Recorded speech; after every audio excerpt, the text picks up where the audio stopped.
جس چیز یعنی رشتہ قرابت کے جوڑے رکھنے کا اللہ نے حکم دیا ہے اس کو قطع کیے ڈالتے ہیں اور زمین میں خرابی کرتے ہیں، یہی لوگ نقصان اٹھانے والے ہیں۔ کافرو، تم اللہ سے کیوں کر منکر ہو سکتے ہو؟ جس حال میں کہ تم بے جان تھے تو اس نے تم کو جان بخشی، پھر وہی تم کو مارتا ہے، پھر وہی تم کو زندہ کرے گا، پھر تم اسی کی طرف لوٹائے جاؤ گے۔ وہی تو ہے جس نے سب چیزیں جو زمین میں ہیں تمہارے لیے پیدا کی، پھر آسمانوں کی طرف متوجہ ہوا تو ان کو ٹھیک ٹھیک 7 آسمان بنا دیا، اور وہ ہر چیز سے خبردار ہے۔ اور وہ وقت یاد کرنے کے قابل ہے جب تمہارے پروردگار نے فرشتوں سے فرمایا کہ میں زمین میں اپنا نائب بنانے والا ہوں۔ انہوں نے کہا، کیا تو اس میں ایسے شخص کو نائب بنانا چاہتا ہے جو خرابیاں کرے اور کچھ تو خون کرتا پھرے؟ اور ہم تیری تعریف کے ساتھ تسبیح و تقدیس کرتے رہتے ہیں۔ فرمایا، میں وہ باتیں جانتا ہوں جو تم نہیں جانتے۔ اور اس نے آدم کو سب چیزوں کے نام سکھائے، پھر ان کو فرشتوں کے سامنے کیا اور فرمایا کہ اگر سچے ہو تو مجھے ان کے نام بتاؤ۔ انہوں نے کہا، تو پاک ہے، جتنا علم تو نے ہمیں بخشا ہے اس کے سوا ہمیں کچھ معلوم نہیں، بے شک تو دانا ہے، حکمت والا ہے۔ تب اللہ نے آدم کو حکم دیا کہ آدم، تم ان کو ان چیزوں کے نام بتاؤ۔ سو جب انہوں نے ان کو ان کے نام بتائے تو فرشتوں سے فرمایا، کیا میں نے تم سے نہیں کہا تھا کہ میں آسمانوں اور زمین کی سب پوشیدہ باتیں جانتا ہوں، اور جو تم ظاہر کرتے ہو اور جو پوشیدہ کرتے ہو سب مجھ کو معلوم ہے۔ اور جب ہم نے فرشتوں کو حکم دیا کہ آدم کے آگے سجدہ کرو تو وہ سب سجدے میں گر پڑے، مگر شیطان نے انکار کیا اور غرور میں آ کر کافر بن گیا۔ اور ہم نے کہا کہ اے آدم، تم اور تمہاری بیوی بہشت میں رہو اور جہاں سے چاہو بے روک ٹوک کھاؤ پیو، لیکن اس درخت کے پاس نہ جانا، نہیں تو ظالموں میں ہو جاؤ گے۔ پھر شیطان نے دونوں کو اس درخت کے بارے میں پھسلا دیا اور جس عیش و نشاط میں تھے اس سے ان کو نکلوا دیا۔ تب ہم نے حکم دیا کہ بہشت بری سے چلے جاؤ، تم ایک دوسرے کے دشمن ہو، اور تمہارے لیے زمین میں ایک وقت تک ٹھکانہ اور معاش مقرر کر دیا گیا ہے۔ پھر آدم نے اپنے پروردگار سے کچھ کلمات سیکھے اور معافی مانگی تو اس نے ان کا قصور معاف کر دیا۔ بے شک وہ معاف کرنے والا ہے، بڑا مہربان ہے۔ ہم نے فرمایا کہ تم سب یہاں سے اتر جاؤ، جب تمہارے پاس میری طرف سے ہدایت پہنچے تو اس کی پیروی کرنا، کہ جنہوں نے میری ہدایت کی پیروی کی ان کو نہ کچھ خوف ہوگا اور نہ وہ غمناک ہوں گے، اور جنہوں نے اس کو قبول نہ کیا اور ہماری آیتوں کو جھٹلایا وہ دوزخ میں جانے والے ہیں اور وہ ہمیشہ اس میں رہیں گے۔ اے آل یعقوب، میرے وہ احسان یاد کرو جو میں نے تم پر کیے تھے، اور اس اقرار کو پورا کرو جو تم نے مجھ سے کیا تھا۔ میں اس اقرار کو پورا کروں گا جو میں نے تم سے کیا تھا، اور مجھی سے ڈرتے رہو۔ اور جو کتاب میں نے اپنے رسول محمد صلی اللہ علیہ وآلہ وسلم پر نازل کی ہے، جو تمہاری کتاب یعنی تورات کو سچا کہتی ہے، اس پر ایمان لاؤ اور اس سے منکر اول نہ بنو، اور میری آیتوں میں تحریف کر کے ان کے بدلے تھوڑی سی قیمت یعنی دنیاوی منفعت نہ حاصل کرو، اور مجھی سے خوف رکھو، اور حق کو باطل کے ساتھ نہ ملاؤ، اور سچی بات کو جان بوجھ کر نہ چھپاؤ، اور نماز پڑھا کرو اور زکوٰۃ دیا کرو، اور اللہ کے آگے جھکنے والوں کے ساتھ جھکا کرو۔ یہ کیا عقل کی بات ہے کہ تم لوگوں کو نیکی کرنے کو کہتے ہو اور اپنے تئیں فراموش کیے دیتے ہو، حالانکہ تم اللہ کی کتاب بھی پڑھتے ہو؟ کیا تم سمجھتے نہیں؟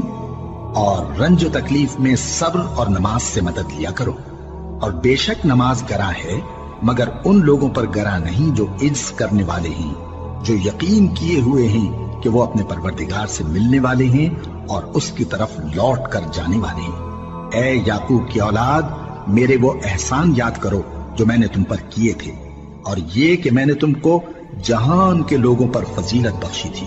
اور اس دن سے ڈرو جب کوئی کسی کے کچھ بھی کام نہ آئے، اور نہ کسی کی سفارش منظور کی جائے، اور نہ کسی سے کسی طرح کا بدلہ قبول کیا جائے، اور نہ لوگ کسی اور طرح مدد حاصل کر سکیں۔ اور ہمارے ان احسانات کو یاد کرو جب ہم نے تم کو قوم فرعون سے نجات بخشی۔ وہ لوگ تم کو بڑا دکھ دیتے تھے، تمہارے بیٹوں کو تو قتل کر ڈالتے تھے اور بیٹیوں کو زندہ رہنے دیتے تھے، اور اس میں تمہارے پروردگار کی طرف سے بڑی سخت آزمائش تھی۔